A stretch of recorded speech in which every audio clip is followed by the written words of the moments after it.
So I've brought a couple of examples of this genre, but historical fiction about I like these in particular because I like, as I'm reading, to wonder, what is real, what is imagined. I like speculating about people from the past, like how they acted, like why they acted the way they did, what they thought, how they felt. And then I always look forward to the afterword where the author tells us, about the real person and about their research. And I feel like I'm learning something at the same time as reading a good book. So both of the books I'm talking about today fall into this category. And so the first one is Florence Adler Swims Forever by Rachel Beanland. And so for this one, within the first few pages, we discover that 20-year-old Florence Adler, who is training to swim across the English Channel, has died on one of her practice swim runs. Oh, no. Devastating for her family, of course, but it's made even more distressing because her older sister, Fanny, is on bed rest at the local hospital. She's having a very difficult pregnancy. So fearing that the loss of her sister might, bring about early labor and endanger Fanny and her unborn child, their mother makes this decision that they're not going to tell Fanny that Florence has died. So the rest of the story kind of unfolds over the next 2 months. It's told on the point of view of various family members and friends of Florence. And so we learn, like how they fare after Florence dies, how they grieve, how they go about keeping the secret from Fanny. And we also learn about their own stories as well. So this is a debut novel, and for this author, she chose to write about something that really happened in her family.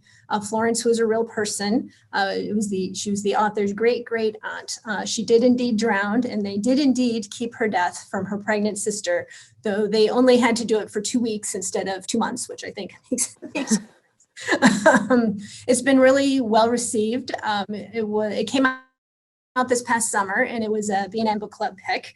Lots of great things to talk about for book club. And it's gotten very positive reviews.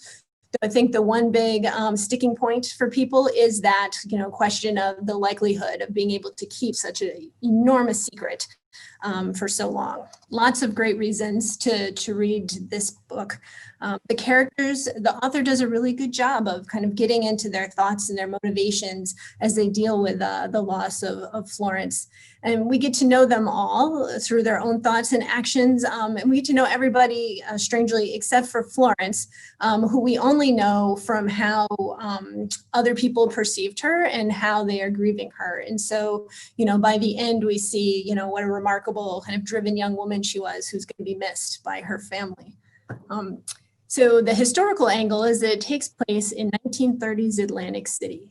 So you get kind of a taste of the 30s, the social and cultural atmosphere, the gender roles of the times. And there are a couple of interesting kind of subplots that are very particular to the time period. The Adlers are Jewish.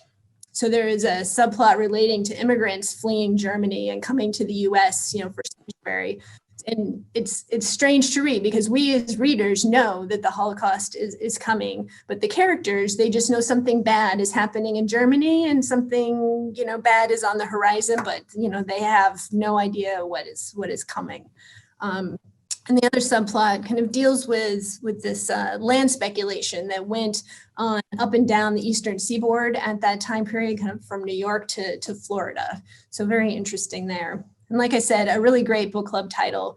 Not the least to talk about the mother's decision to not tell Fanny, about Florence's death, and then thinking about how that utter secrecy would be pretty much impossible in our digital social media age right now. Right. So if you liked the books like Little Fires Everywhere, that we read for book group by Sang, or if you liked Dutch House by Ann Patchett, this is, this would be a great book for your next read. Awesome.